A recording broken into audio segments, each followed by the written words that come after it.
Alright, y'all, we're here 10 days into 2019, but I'm finally releasing my list.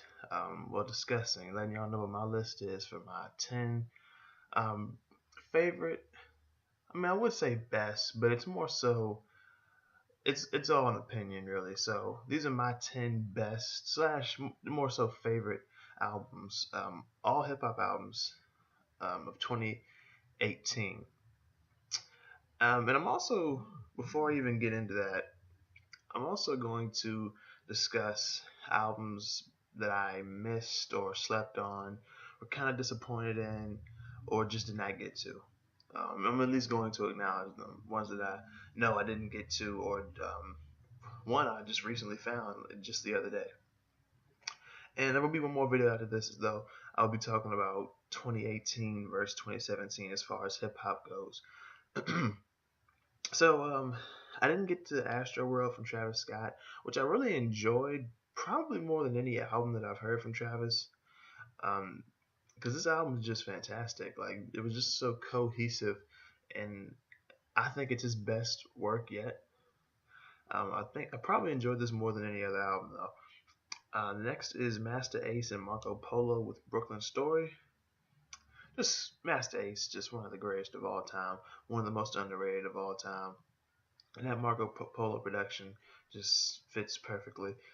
The next is Janelle Monáe with the Dirty Computer. I saw this got nominated for a Grammy for Album of the Year, so we'll see about that. It just wasn't clicking with me for some reason. I really wanted to like this album. Speaking of an album that I really wanted to like, I liked it, but I really wanted to love this album. It's Jean Grae and Quelle Chris with Everything's Fine. Kelly Chris, man, that being you was great. I wish I could be you more often. Back in 2017 was just fantastic, and I know damn well Jean Grae can rap. Next, really sad that I didn't get to this. Swimming by Mac Miller. You know, 2009 was one of my favorite tracks of 2018, and just rest in peace, Mac. Next is Cardi B, Invasion of Privacy. I just was not trying to listen to it. That's all that is. But it looks like that might have been a mistake. People really like that project. Next is Anderson .Paak with Oxnard. It's not that it's bad, it's just not Hidden Malibu. That's all I'll say. Next is Moose Blood with I Don't Think I Can Do This Anymore, which I thought was just a 4-track EP. Um, but no, it was a whole album, so I just didn't get to it. That song, Haven't I Told You Enough, was one of my favorites of 2018. You'll see that in my, you would have seen that if you watched the favorite songs of 2018 plus honorables. And last but not least, Rob Sonic with Defender. The only reason I know about this project is because Mike Seatown, it was in his top 10 of favorite projects of 2018, hip hop albums of 2018. Um, I'm not sure about his favorite albums, period, because I know he listens to way more than just hip hop. He's really a real heavy, not a heavy metal guy, but he's heavily into metal music. Black, thrash, death, um, heavy, just metal. So yeah, I know about this through Mike T Town. If you really like the Sophie based vibes that you were getting off the drums from BrockHampton on Iridescence, I think you'd like this project. But yeah, let's go ahead and get right into it. My um, 10 favorite albums of 2018, hip hop albums of 2018. Um, so starting with number 10, we have Murs with A Strange Journey into the Unimaginable. That's the acoustic guitar that he played on the beginning of this project just really set the tone for me. Then he comes through with Melancholy, which is one of my favorite songs of 2018, and that song about real life towards the end of the album, and him rapping about being a father and having that superhero party track, like making a story, telling it to his daughter before bed, um, speaking to his wife, like just real. It felt like a grown man's album, like grown man hip hop. And speaking of grown man's hip hop, number 9, Phonte. No news is good news. This project came through with pretty much the same thing that Murs did, but it was shorter. It was only 10 tracks from what I remember, and just that song, "Gotta Find That Love Again," was just fantastic. Talking about his father, talking about socially, um, and socially and personally conscious and aware. subjects on this album with great beats and great delivery. It was fantastic. Number 8, we have Kool G Rap and 38 Spesh, son of G Rap. 30 plus years later, Kool G Rap has not lost a step, and 38 Spesh is really holding it down for this new wave boom bap shit. I'm telling you, um, tracks like G Heist and Landmine, two of my favorite tracks in 2018 without question, and just this whole album, it just feels like it's gonna be a classic because this, like, people recognize just how good this was. Next project, number 7, Saba, Take Care for Me. Take Care for Me. Care for Me. Tracks like Calligraphy and Heaven, just great. Gray was a great track. Um, Prom King, that was a great track too. Like just this whole album.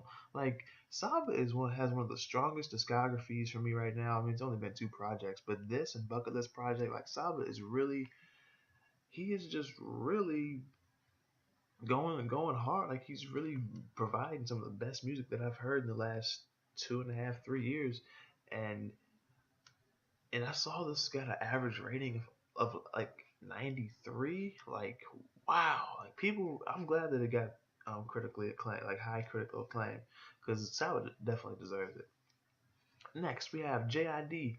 or Jid with DiCaprio 2. He put okay with the Never story. I know he put people on notice, but this is when he put me on notice with DiCaprio 2. It makes me want to go back and I'm going to listen to the Never story, and I'm going to check out DiCaprio, the 2016 mixtape, I believe, because he put me on notice here. Like wow, he had a lot to say on here. Whether like his flow, the diversification of flows, and the beats and the subjects, like living a sober lifestyle, just coming for niggas' heads in this rap game. Just J.I.D. Jid really did his thing here and put on for the South because he's from, I want to say he's from Atlanta or he's from Georgia. He's from the South. So he put on for the South and he really put on for Dreamville, and that was cool to see. Number 5, we have Buddy with Harlan and Alondra. Debut album from Buddy, and I have to put this up there with one of the best debut albums that I've ever heard in hip hop so far. From when as long as I've been consistently listening to hip hop, like it's right there with Saba with Bucket List Project, because this project just had some really good vibes. It was that new wave of West Coast rap, but it had some elements, like it just had the vibes of old school West Coast as well. Tracks like Real Life Shit, Young, Trouble on Central, Shine, Hey Up There. Like, Buddy, man, Harlan and Alondra, I think one of the most underrated projects of 2018. Not just hip hop, just music.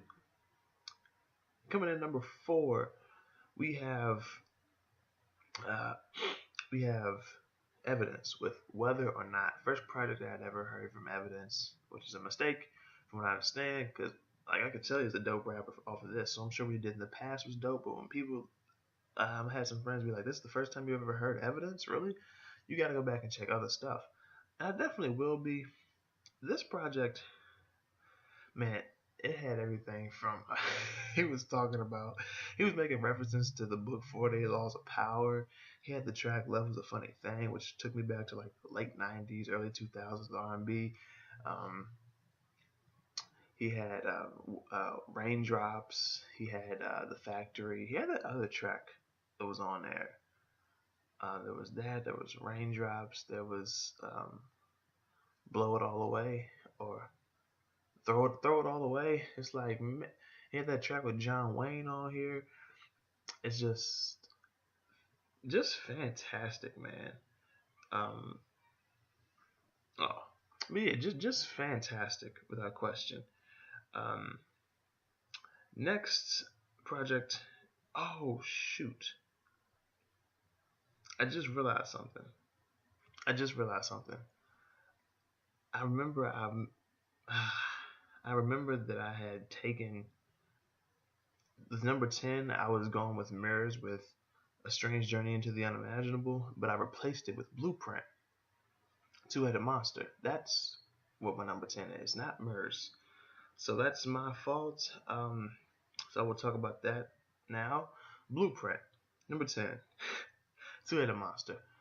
fantastic. Tracks like Night Riders, Health is Wealth, um, Be Like Water, Hoop Dreaming, fantastic. Masterpiece, Two-Headed Monster, Set It Off. Like Blueprint really did his thing here. Like to have a track like Masterpiece as a single, Two-Headed Monster, and then tracks like Be Like Water and Health is Wealth and all that.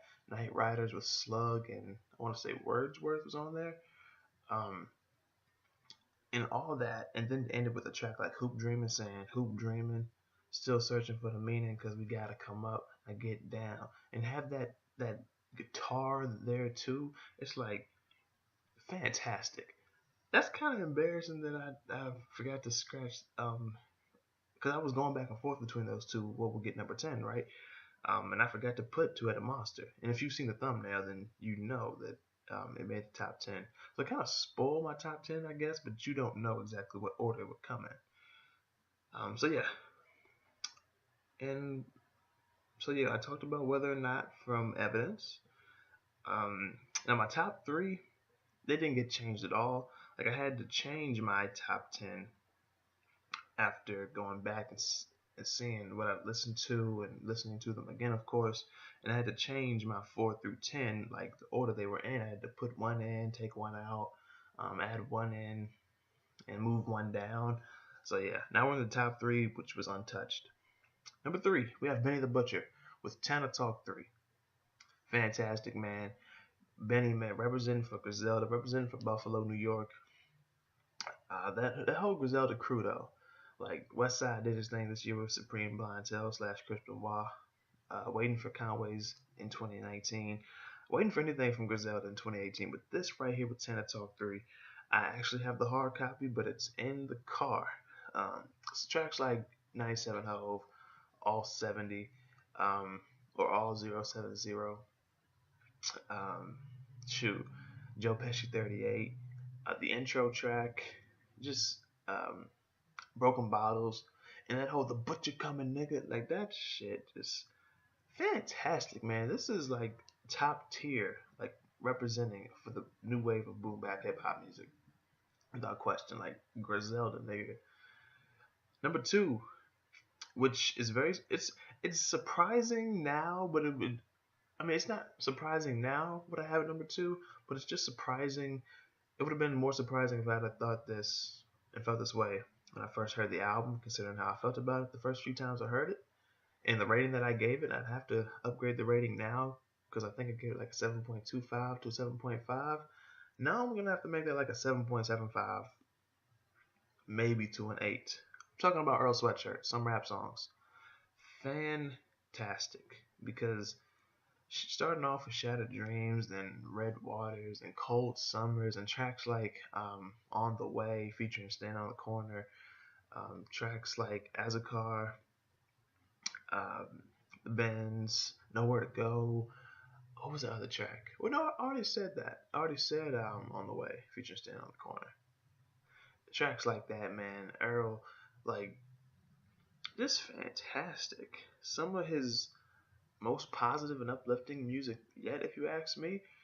Some of his most depressing, without question. Like, so I didn't understand people saying this is better than I Don't Like Shit, I Don't Go Outside at first, but I see why people say that now. I think I'd go back to I Don't Like Shit, I Don't Go Outside before this, but at the same time, I don't know because it would depend on how I'm feeling.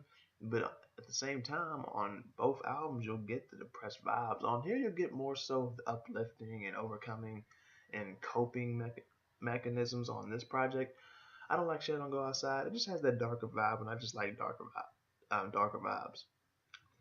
And last but not least, this considering that this is number one, like some rap songs, looking at it now, it's not surprising. But considering how I felt about it when I first heard it, the way it kind of threw me off, but it just grew on me, kind of like their whole Saturation series did. I'm talking about BrockHampton with Iridescence. Everybody did their thing here. Matt Champion did his thing. I think he kind of slept on as far as his contributions to the project. Uh, Kevin did his thing, of course. Bareface did his thing. Fantastic. Merlin really did his thing on here. He might be the most his contributions might be the most overlooked on here, but Joba, Joba, yeah, Joba. I almost said Jabba, like he's Jabba Chamberlain. Joba really did his thing here, man. Like I feel like this is Joba. It's BrockHampton's album, but I feel like Joba like really solidified himself here, like he did on Swamp off of Saturation 2. And of course, Dom McClennan. Dom was just being the best rapper of the group because that's just what he is, if you ask me. But then again, the way freaking Joba comes in, it's like, okay, he's really competing with Dom here, man. Like just tracks like San Marcos, Honey, Vivid Dreams, New Orleans, Juve, um, New Orleans, um, Tanya. Like this. Ah, I see that they had cassettes for this project, but they're sold out. I see they had vinyl, but they're sold out. I don't see CDs. If like we could just get the CD, that would be great, man. Like, or get the cassettes and the vinyl back in because I'll buy it. Like this project is fantastic. It's my favorite of the year, and we're under 20 minutes, so I'm gonna go ahead and talk about a couple more things. So yeah, that's my top 10. Let me know yours. But we'll get to that in a minute though. It's at the end of the video. Um, I want to talk about what I think is honorables and what I think are underrated projects. So for underrated, I have Harlan and Alondra, even though that's in my top five. I think it was just underrated. It was overlooked. Um, Reason, there you have it. I think that's underrated too. He representing TDE. Makes me want to see, like I said in my J.I.D DiCaprio 2 review, and I might have said it in Reason There You Have It review, that I want to see TDE versus Dreamville, but I want to see Cole and Jid versus Kendrick and Reason, like the two top dogs, with the two head dudes, with the two top guys, and the newer guy, like the two newest acquisitions, going at it. Like that'd be dope. Or maybe just Jid and Reason have a little EP or something, short album, something like. Um, but yeah, my whole 6 through 10. So that would be Care for Me, Son of G Rap. No News is Good News. Two-Headed Monster. DiCaprio 2. Well, actually, no, I can't say that about DiCaprio 2, but I will say that about A Strange Journey Into the Unimaginable. I think it's one of the most underrated. 2. In Celebration of Us from Skyzoo, underrated. Cozz, Dreamville, representing Dreamville. Affected. Definitely, I feel it's one of the most underrated of the year. Uh, Heck, J Rock with Redemption, same thing. Young Sinatra, 4 from Logic. He's back on that real good, feel good rap shit. Apathy, Widow's Son. I think that's one of the most underrated as well. Along with Paraffin from Arm& Hammer, it got more acclaim than Rome did last year, but still. DROGAS Wave. And also, I said Redemption from J Rock, I believe already. Um, Vacation in Hell from Flatbush and Zombies. Like, I feel like that's definitely one of the most underrated from 2018 as far as hip hop goes. Um, yeah, like the first half feels like it's all bangers, but it's really banging. In the second half, you get more so substance, and it's just the perfect mix. I feel like so. Yeah, underrated. And as far as my honorables, some of my honorables are some of the ones that I mentioned as underrated, like Two-Headed Journey into the Unimaginable, A Strange Journey into the Unimaginable from Merce, Celebration of Us, Skyzoo, Redemption from J Rock, Vacation in Hell by Flatbush, Good Thing by Leon Bridges. That's that soul music. Definitely check that out. Um, Swell from Tiny Moving Parts, math indie slash math rock band. Bloom from Troye Sivan. I bought the CD. Fantastic. Um, Joyride from Tinashe, one of the best hip R&B albums, alternative R&B albums that I've heard. I heard all year. One of the best albums that I'd heard. It was just an honorable mention. And I think that's it, except for one. Yes, Jorja Smith with Lost and Found. One of the best albums I think of 2018. Like I said, one of my favorites, but it was an honorable. And the top 10 was strict. It was all hip hop. Even if it wasn't all hip hop, I'm very satisfied with my top 10. Like even if I tried to include um, R&B or the soul or any of those others, well, any of the R&B and the soul projects, or the math rock or the pop album from Troye, I don't think it would have made my top 10.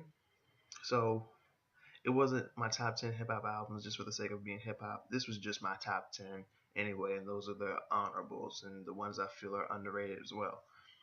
And that's pretty much it, y'all. That's it, man. 2018, we are done for the most part. I'm pretty sure I'm gonna do at least one more video, and it's just gonna be me talking about how 2018 stacked up against 2017, like I did last year, talking about how 2017 stacked up against 2016. And that's pretty much it. What do you think about my top 10 and my honorables and my what I felt were underrated projects? What are your honorables? What do you think was underrated? And what's your top 10? Heck, what's your top 20 through? A lot of y'all listen to way more music than I do. And y'all don't even review. It's like it'd be dope if some of y'all did, honestly. But what are your top 10 or top 20 through 50? Whatever, man. Just let me know. What are your favorite projects? What do you think's the best? What are your favorite tracks? I did a video about that. My favorite project, well, tracks of 2018 plus my honorables. Um, just let me know in the comment section below and what you think about my list and what I put down. And that's pretty much it. You know what to do. Hit the like button if you like this video. Please share the video. Subscribe to the channel if you're new and like the content that you see. Also, be sure to hit the I already said hit like, share, and subscribe. Also, comment, as I said, please do that if you feel so. And check the description. My social medias and everything that you can imagine is down there, except something like a Tumblr. And that's pretty much it. Thank y'all for watching. And I will see y'all next time. Hoping that something drops soon, or I just need to look harder, maybe, so I can get this first review of 2019 out there. And that's pretty much it. Thank y'all for watching, and I will see y'all next time.